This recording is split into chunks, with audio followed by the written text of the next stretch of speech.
Hello et bienvenue dans une nouvelle vidéo qui est la vidéo d'un challenge pour l'année 2025. Moi je suis trop contente, j'adore les challenges.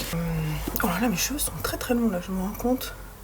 Alors j'avais dit, petite anecdote cheveux, j'avais dit que quand ma mère viendrait, elle me les couperait. Finalement ils ont tous dit, bon ils sont très beaux tes cheveux, pourquoi tu veux les couper? Donc je les ai pas coupés. C'est complètement inintéressant. Mais vous allez voir, ce que je vais vous raconter après est beaucoup plus intéressant. Donc, on va prendre ma pile à lire des 25 livres pour 2025.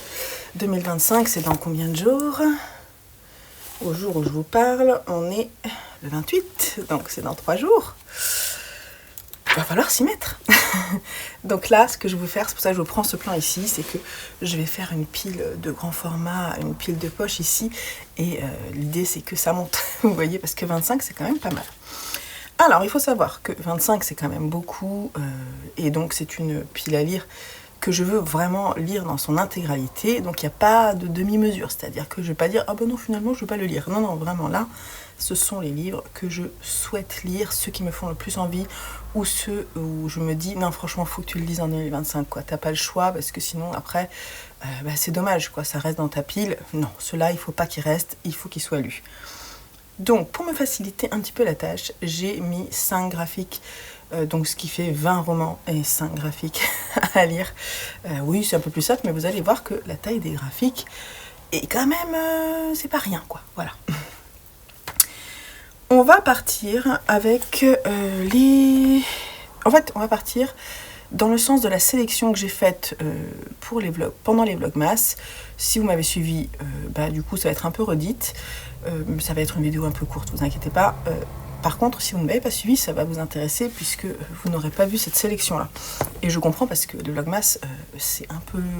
Il y en a beaucoup à regarder, donc tout le monde n'a pas regardé pendant le mois de décembre cette petite sélection au fil des jours.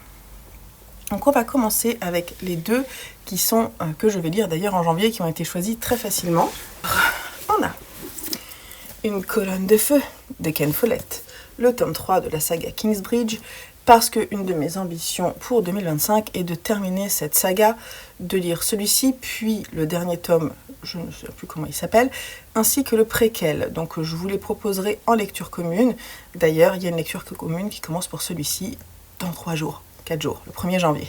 Donc si vous voulez nous rejoindre, c'est le moment. Le premier, je vous ai pas dit, mais il fait 977 pages. Hein, donc on va le mettre ici. La servante écarlate de Margaret Atwood, c'est le volume 1, dystopie que tout le monde connaît, que je n'ai jamais lu, bien que j'ai déjà lu du Margaret Atwood et que j'aime beaucoup sa plume. Donc il y a de fortes chances pour que ça me plaise. Et j'ai trop hâte. Le second. Ensuite, continue avec un classique jeunesse que je n'ai jamais lu, Sa Majesté des Mouches de William Golding, que j'ai déjà mis dans plusieurs piles à lire, mais j'ai très envie de le découvrir. Donc voilà, il faut qu'il soit dans cette pile. Je sais pas si un moment vous allez voir la hauteur. Attendez, parce que c'est mieux. Ensuite, une petite brique. Mais d'ailleurs, il y a pas mal de briques quand même.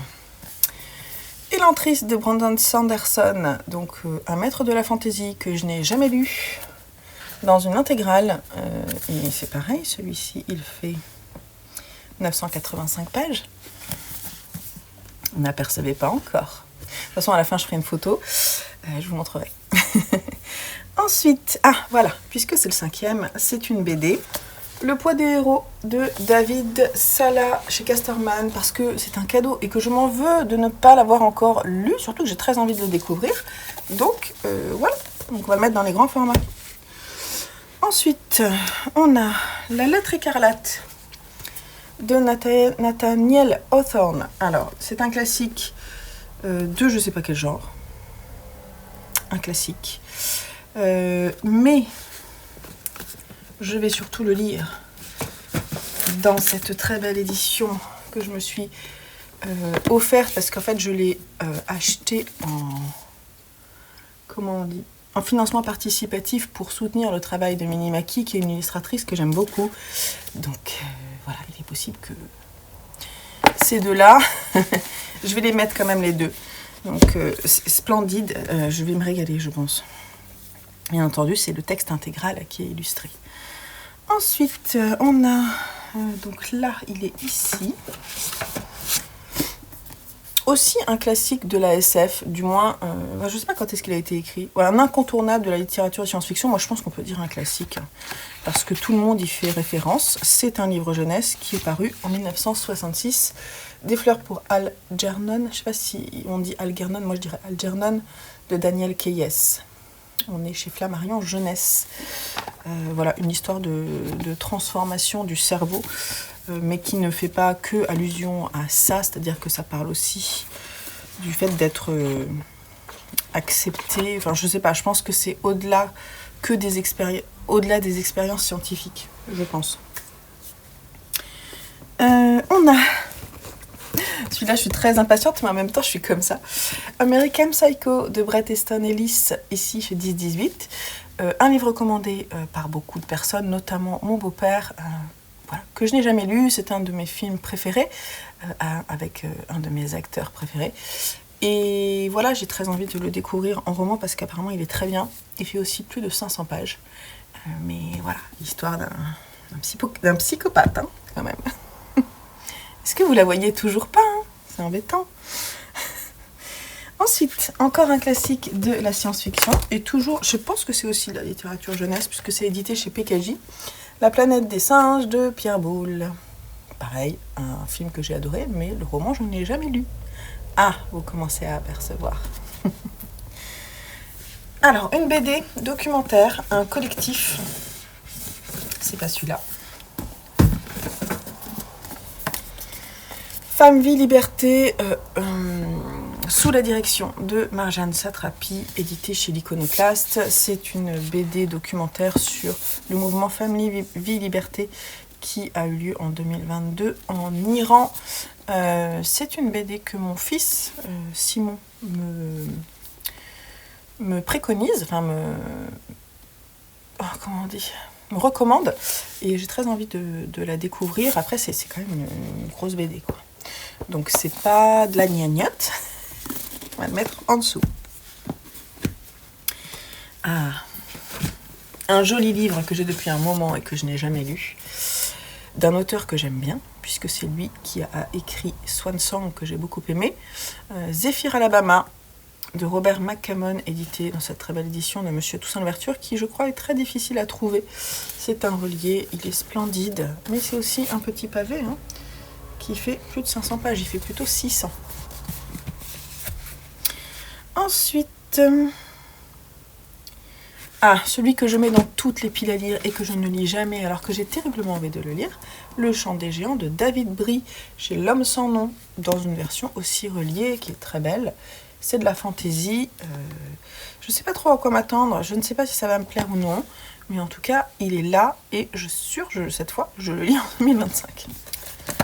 La crique du français de Daphné du Maurier, édité ici chez Le Livre de Poche, que j'ai aussi dans une plus ancienne édition que l'une d'entre vous m'avait offert. Et voilà, c'est un roman. J'ai envie de continuer à découvrir l'écriture de Daphné du Maurier parce que j'avais beaucoup aimé Ma cousine Rachel. Et voilà, je devais déjà le lire cet été, je l'ai fallu, qui sera lu en 2025. Je le lirai certainement cet été. On passe au 14e.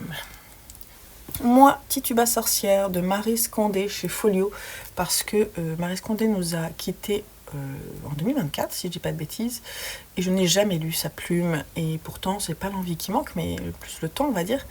Donc j'avais envie de lui donner sa chance pour 2025. Je pense que c'est un roman qui peut me plaire, inspiré de sa propre histoire ou d'une histoire vraie, je ne sais plus. Il a reçu le prix Nobel de littérature alternative en 2018. Et je pense que vraiment, ça pourra me plaire. Globalement, là-dedans, je n'attends que des coups de cœur, de toute façon. Il fallait que je mette un... Bah, il est où? Oui. Il fallait que je mette un Haruki Murakami. Je n'ai pas mis le dernier qui va sortir en janvier, parce que j'en ai déjà plein dans ma pile à lire qu'il faut que je lise, donc ça va attendre un peu. Je préfère lire ce que j'ai. Donc j'ai choisi La Ballade de l'impossible de Haruki Murakami, édité chez 10-18, surtout parce qu'il est très très beau avec son côté holographique, là. Je le trouve splendide, mais je crois qu'il est question de souvenirs. C'est un hommage aux amours enfuis, et c'est le premier roman culte d'Haruki Murakami. Ça parle beaucoup d'adolescence. J'ai très envie de le découvrir. Comme toutes les œuvres de Murakami d'ailleurs. Parce que c'est un de mes auteurs préférés. Ensuite, on a ici encore un collectif. Mais là, on est plutôt dans le comics avec Je suis Loki édité chez Marvel. Alors, il y a plusieurs auteurs là-dedans. En fait, c'est ça. Plus de 60 ans après sa création par Stan Lee, Larry Lieber et Jack Kirby découvraient l'évolution de cet illustre vilain de l'univers Marvel. Voilà. J'aime beaucoup Loki, c'est un des personnages un des méchants que j'aime beaucoup. Après, je suis pas certaine que ça me plaise, donc c'est pour ça que je l'ai mis, parce que je l'ai acheté. J'ai envie de lui donner sa chance, vous voyez. J'ai éternué entre eux.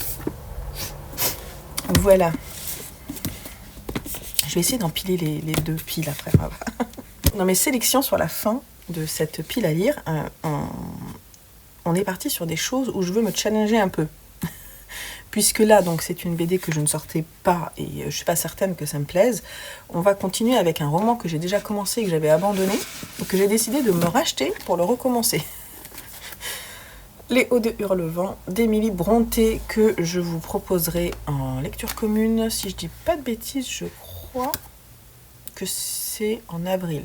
Je suis pas sûre. Je vous mettrai le calendrier DLC qui sont certaines, peut-être en fin de vidéo, je vous mettrai le calendrier DLC parce que vous allez voir que pour ça, je pense proposer des lectures communes. Un classique de la littérature gothique. Mais je l'avais commencé à une période où je lisais beaucoup moins. Donc je me dis que peut-être là, ça fonctionnerait. À voir. Encore un roman, le plus vieux roman de ma pile à lire. Puisqu'on me l'a offert quand j'étais, je pense peut-être pour mes 18 ans. Et je ne l'ai jamais lu parce que je lisais très peu à l'époque et surtout pas des classiques. Ça m'ennuyait terriblement. Donc là, j'ai très envie de le lire. Donc il faut y aller. Les Forestiers de Thomas Hardy chez Paul. Et c'est un classique aussi de la littérature américaine. Ah non, pas du tout. Il est anglais, Thomas Hardy. Début 20e, quoi. C'est lui qui a écrit Tess d'Urberville aussi, que j'aimerais bien découvrir. Voilà. Le plus vieux livre de ma pile à lire. Un livre aussi que je ne sors pas alors que j'adore l'auteur, Aux animaux la guerre de Nicolas Mathieu, qui est son premier roman, qui est un roman noir, même catégorisé policier. Enfin, il est sorti chez Babel Noir. Et j'aime beaucoup Nicolas Mathieu, mais à chaque fois, je reporte. Pourquoi ? Parce que je sais que c'est quand même engageant, je pense, comme lecture. Mais bon, c'est un peu dommage. Donc voilà, je me le mets dans cette pile à lire. Et ça sera très bien. Là, j'avais envie, donc c'était le moment de sortir un manga, enfin un graphique, et j'ai décidé de sortir un manga qui est une intégrale. Donc c'est Number 5 que j'ai acheté l'année dernière. C'est un premier tome sur 2 tomes de Taiyo Matsumoto. Je ne sais pas du tout à quoi m'attendre. Je pense que c'est de la fantaisie. Il n'y a pas écrit derrière quoi que ce soit. C'est un manga qui m'a été recommandé par l'ami d'une amie, qui lit peu de mangas d'ailleurs. Donc ça m'intrigue. Voilà. Ensuite, ça c'est pareil, c'est une autrice que je ne sors jamais, j'ai jamais découvert sa plume. Donc c'est le moment, Mrs. Dalloway de Virginia Woolf. Mon fils est en train de lire Un lieu à soi, c'est ça ? Et il me dit c'est pas mal. Alors, c'est mon fils qui déteste lire, qui dit ça. Donc il me dit c'est pas mal. Alors, bon, c'est le moment. Ensuite... la littérature du terroir que je vais découvrir cette année passera par Un été prodigue de Barbara Kingsolver, qui est américaine. Et c'est un classique aussi, je crois. C'est pareil, c'est aussi une petite bricasse. Enfin, il y a plus de 500 pages. Pour moi, une brique, c'est à partir de 500 pages. Voilà. Alors, pour les derniers, on a un recueil de lettres que j'ai commencé tout juste en 2025. Mais je veux absolument le terminer, et pour le terminer, il faut que je me bouge un peu. Donc, pour me pousser, j'ai décidé de mettre dans cette pile. Ce sont les lettres de Vincent Van Gogh, c'est l'intégrale. Ça a été édité chez Actes Sud, et ça a été offert par ma maman. Donc là, on est à plus de 1000 pages. Mais j'ai terriblement envie de les lire en intégralité. Donc, c'est dans cette pile. un roman de fantasy que je voulais découvrir déjà cet été et que je n'ai pas pris le temps de découvrir. Et comme j'ai vraiment très très envie de découvrir sa plume, c'est un professeur de lettres, hein. Donc c'est Stéphane Plateau. Et je vais commencer avec Les Sentiers des Astres, Manèche, qui est le premier tome de la saga Les Sentiers des Astres. Ici, chez J'ai lu, c'est aussi une petite brique. Voilà. Et le dernier, c'est une BD. C'est aussi un comics. Et c'est la première intégrale de Fable de Bill Willingham chez DC Vertigo. Voilà. Bon, maintenant, je vais faire cette pile pour qu'elle tienne. Hop. Et ensuite, on va s'entourer de ces deux piles. Non, je pense que je vais essayer vraiment de faire une seule pile.